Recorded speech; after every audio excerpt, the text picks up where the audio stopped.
బలహీన వర్గాల కోసం మేము చేస్తున్న ప్రయత్నం, ఎస్సీ ఉపకులాలకు సంబంధించిన విషయంలో మేము చేస్తున్న ప్రయత్నాన్ని నీకు అభినందించడం ఇష్టం లేకపోవచ్చు. ఒక్కరోజన్నా కిషన్ రెడ్డి గారు, కేసీఆర్, హరీష్, కేటీఆర్ కులగణనలో పాల్గొనలేదు. కిషన్ రెడ్డి గారు డిమాండ్ చేసిండా అండి? బీఆర్ఎస్ను ఓడిస్తామని ప్రగల్భాలు పలుకుతున్న కిషన్ రెడ్డి గారు కులగణనలో కేసీఆర్, కేటీఆర్, హరీష్ను పాల్గొనమన్న డిమాండ్ మీరు ఎందుకు చేయలేదు? వాళ్ళు మొదటి రోజు చెప్తారు, రెండో రోజు నువ్వు చెప్తావు. మీ ఇద్దరు పిఆర్ఓలు ఒక్కరే కదా. ఇప్పుడు కూడా ఈరోజు 28 తారీఖు, ఇంకా 12 గంటల వరకు టైం ఉంది.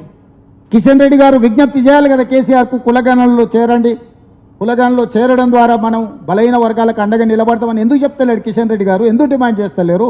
బండి సంజయ్ గారు ఎందుకు డిమాండ్ చేస్తలేరు? అంటే వాళ్ళని డిమాండ్ చేయరా? కేవలం కాంగ్రెస్. ఈరోజు కిషన్ రెడ్డి గారు చేస్తున్న ఎటకారపు పనులు కుదరవు. అందుకే ఈరోజు అన్ని విషయాలు కూడా ఈరోజు పార్టీ నాయకులతోని, రాష్ట్ర నాయకత్వంతోని ఈరోజు ఈ సమావేశంలో చర్చించుకోవడం జరిగింది. రాబోయే రోజుల్లో గ్రామాన ఈ విషయాలన్నిటిని కూడా ప్రజలకు తెలియజెప్తాం. బీజేపీ బీఆర్ఎస్ చీకటి ఒప్పందంలో భాగంగా ఏ విధంగా ఈరోజు వాళ్ళు తెలంగాణకు అన్యాయం చేస్తుండో కూడా ప్రజలకు వివరించే కార్యాచరణను తీసుకుంటాం. తొందరలోనే గ్రామ స్థాయి నుంచి రాష్ట్ర స్థాయి వరకు పార్టీ నిర్మాణాన్ని చేపడతాం. గ్రామాధ్యక్షుల నుంచి రాష్ట్ర వర్కింగ్ ప్రెసిడెంట్ల వరకు పార్టీకి సంబంధించిన వాటి మీద చర్చ జరిగింది. పిసిసి ప్రెసిడెంట్, ఏఐసిసి ఇన్ఛార్జ్ గారు అందరి నుంచి సమాచారం తీసుకొని పార్టీ నిర్మాణంలో కూడా క్రియాశీలకంగా పార్టీ ముందుకు వెళ్తుంది. ప్రభుత్వం అమలు చేస్తున్న అభివృద్ధి సంక్షేమ పథకాలను ప్రభుత్వం ముందుకు తీసుకెళ్తుంది. కార్యకర్తలు ప్రజల దగ్గరికి తీసుకెళ్లడం జరుగుతుంది.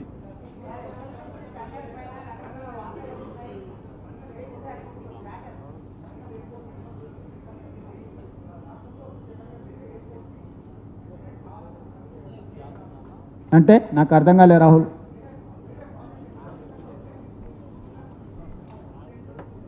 దాన్ని పూచికత్తుకి ఎందుకు చూపిస్తాం? అది నేనే పోయి పర్సనల్గా రామ్మోహన్ నాయుడుని కలిసి వరంగల్కి ఎయిర్పోర్ట్ కావాలని ప్రతిపాదన చేసిందే నేను కదా. తక్కువ పడ్డ భూమిని కూడా భూసేకరణ చేసి ఎయిర్పోర్ట్కి అప్పచెప్పిందే నేను కదా. వరంగల్కి ఔటర్ రింగ్ రోడ్డు, వరంగల్కి ఎయిర్పోర్ట్ ఇచ్చిందే నేనే, భూమి ఇచ్చిందే నేనే, భూసేకరణను క్లియర్ చేసిందే నేనే. కేంద్ర ప్రభుత్వానికి వెళ్ళి పదే నివేదికలు ఇచ్చి నిపుణులను తీసుకొచ్చి మొత్తం సర్వే చేపించి రిపోర్ట్ సబ్మిట్ చేసిందే నేను వచ్చినాకనే కదలికి వచ్చింది. చంద్రశేఖరరావు 10 సంవత్సరాలు వరంగల్కి ఎయిర్పోర్ట్ రావాలని, వరంగల్కి ఔటర్ రింగ్ రోడ్ ఉండాలని, వరంగల్కి అండర్ గ్రౌండ్ డ్రైనేజీ ఏర్పాట్లు చేయాలని ఏది చేయలేదు. కాంగ్రెస్ ప్రభుత్వం వచ్చినాక మేము చేస్తున్న పదే మీరు ఢిల్లీకి ఎందుకు వెళ్తున్నారని అడుగుతుండు కదా హరీష్, కేటీఆర్. ఇందుకోసమే వెళ్తున్నాం. ఇవాళ వచ్చిన అనుమతులని ఇప్పుడు రైల్వే కోచ్ ఫ్యాక్టరీ వాళ్ళు సాధించారు. కాచిపేట రైల్వే కోచ్ ఫ్యాక్టరీ నేను వచ్చినాక సాధించిన. నిద్రపోయిన వాళ్ళు 10 ఏళ్ళు. సో నాకు బేసిజాలు చెవు. ప్రధానమంత్రి అయినా కేంద్ర మంత్రులైనా కలిసి రాష్ట్ర ప్రభుత్వానికి రావాల్సినవి తెచ్చుకునేది మా బాధ్యత. మేము మా బాధ్యతను నిర్వహిస్తున్నాం. ఎన్నిసార్లు అయినా పోతాం ఢిల్లీకి. మేము ప్రత్యేక విమానాలలో దుబాయ్లు ఇతర దేశాలకు పోలేదు మేము. లేకపోతే ఢిల్లీకి వెళ్ళి మేము లిక్కర్ దందా చేయలేదు. మేము ఢిల్లీలో పోయి లిక్కర్ దందాలు చేస్తలేం. మేము ఢిల్లీకి పోయి రాష్ట్రానికి రావాల్సిన నిధుల గురించి, అనుమతుల గురించి అందరినీ కలుస్తున్నాం.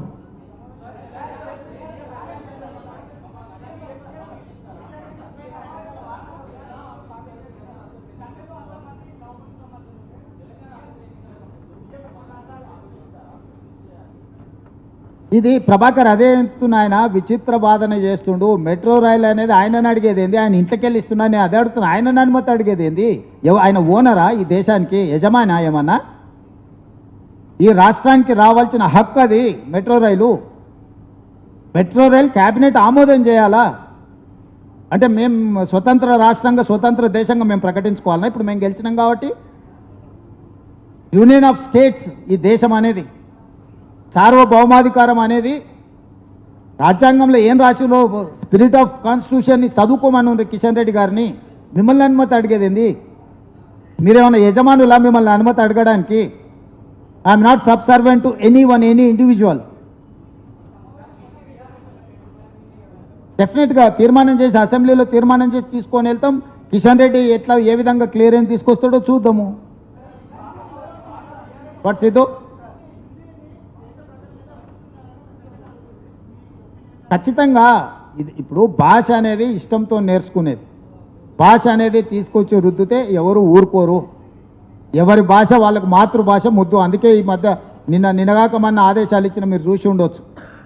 తెలుగు భాషను ఖచ్చితంగా నిర్బంధంగా అన్ని పాఠశాలలలో అమలు చేయాల్సిందని రాష్ట్ర ప్రభుత్వం నిర్ణయం తీసుకుంది. మేము ఈ మధ్యకాలంలో ఇచ్చిన జీవోలు కూడా వ్యవసాయ శాఖకు కానీ ఇతర శాఖలకు సంబంధించిన ప్రధానమైన జీవోలు కూడా మేము తెలుగులోనే ఇస్తున్నాం. తెలుగు భాషను పరిరక్షించుకోవాల్సిన బాధ్యత మన మీద ఉంది. ఇది ప్రాచీనమైన భాష. తెలుగు భాష కనుమరుగు అవ్వడాన్ని ఏమాత్రం ఒప్పుకోము. యూపీఎస్సీ పరీక్షలను కూడా తెలుగులో నిర్వహించాలని డిమాండ్ చేసినాము. కాంగ్రెస్ పార్టీ ప్రాంతీయ భాషలకు అత్యంత ప్రాధాన్యత ఇస్తుంది. వివిధ భాషల వివిధ సంస్కృతుల సమ్మేళనమే భారతదేశము. ఒక భాషను ఒక సంస్కృతిని ఇతరుల మీద రుద్ది రాజకీయ ప్రయోజనం పొందాలని ఎవరని చూస్తే అది కుదరదు. ప్రజలు తిరస్కరిస్తారు. అదేవిధంగా డీలిమిటేషన్ గురించి సీట్లు ఏం తగ్గవంటుండు అంటే ఏం పెంచననే కదా. లాజిక్ అర్థమవుతుందా మీకు? ఈరోజు అమిత్ షా గారు ఉన్నాయి ఏం తగ్గవు అంటుండు. ఉన్నాయి ఎందుకు తగ్గుతావా? సీట్లు నువ్వు పెంచేది ఉంటే ఆ ప్రపోర్షనేట్గా ప్రోరేటా ప్రకారం సౌత్ రాష్ట్రాలకి ఎంత పెంచుతావో చెప్పట్లేదు కదా. What is your terms of reference? Population బేసిసా, ప్రోరేటా బేసిసా, ఏం బేసిసో చెప్పకుండా తగ్గవు అని ఎట్లా చెప్తాడు అమిత్ షా గారు?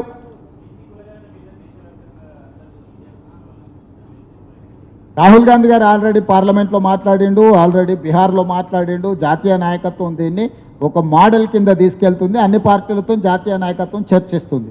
పకడ్బందీగా చేయడం తెలంగాణ కాంగ్రెస్ పార్టీ యొక్క బాధ్యత. ఇది పకడ్బందీగా చేస్తున్నాం, చట్ట రక్షణ కల్పిస్తున్నాం.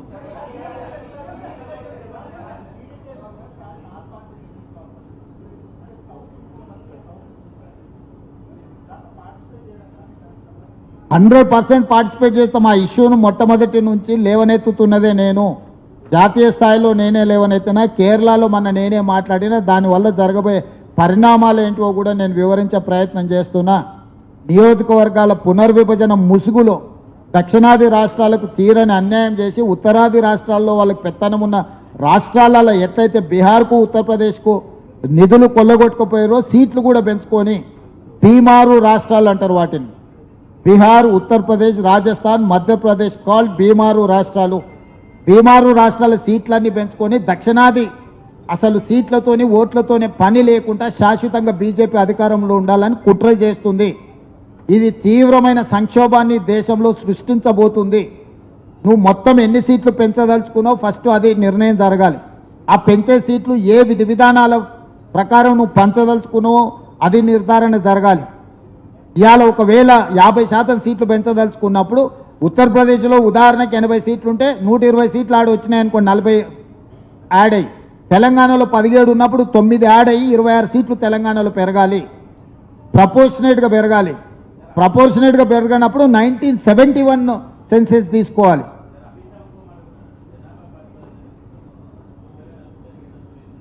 కొత్తగా తీవ్రమైన నష్టం జరుగుతుంది. జనాభా నియంత్రణ చేయడానికి కేంద్ర ప్రభుత్వం పిలిపించింది.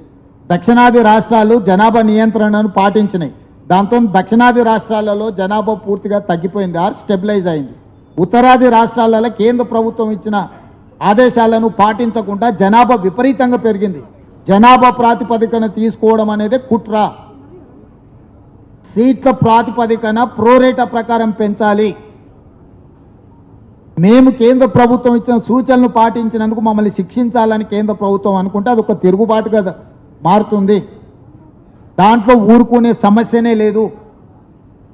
వాళ్ళు దక్షిణాది రాష్ట్రాల్లో నిర్వీర్యం చేయాలని, ఆర్థికంగా రాజకీయంగా నిర్వీర్యం చేయాలని బీజేపీ కుట్ర పన్నుతుంది. ఎందుకంటే బీజేపీకి దక్షిణాది రాష్ట్రాలలో స్థానం లేదు కాబట్టి వాళ్ళకి స్థానం లేని రాష్ట్రాలకు కేంద్రంలో వాటా ఉండొద్దు అనే ఒక కుట్రతోని వాళ్ళు ముందుకు వస్తున్నారు. ఆ కుట్రను ఖచ్చితంగా తిప్పికొడతాం. ఇక వాళ్ళు రాష్ట్రంలో లేనట్టే లెక్క. లేనోళ్ళు లేనట్టే ఏముంటుంది? ఏమన్నా పుస్తకాన్ని రాసుకోనండి.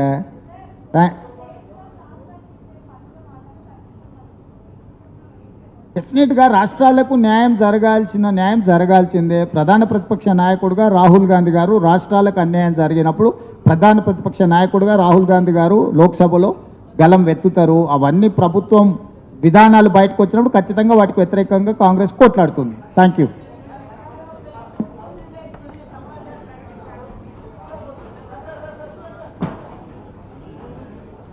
జనాభా నియంత్రణ చేయడానికి కేంద్ర ప్రభుత్వం పిలిపించింది.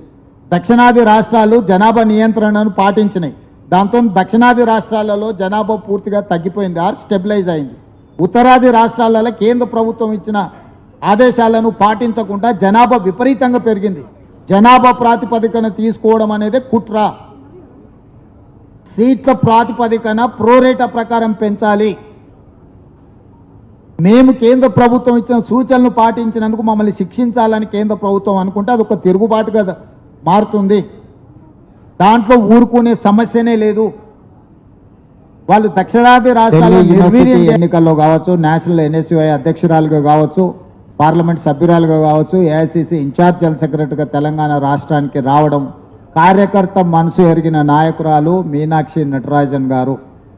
ఆమె నాయకులకు నాయకురాలు కాదు, ఆమె కార్యకర్తలలో ఒక కార్యకర్తగా, కార్యకర్త యొక్క ఆలోచన విధానం ఏ విధంగా ఉంటుందో తెలిసిన వారు రావడం ద్వారా తెలంగాణ రాష్ట్రంలో పార్టీ జెండా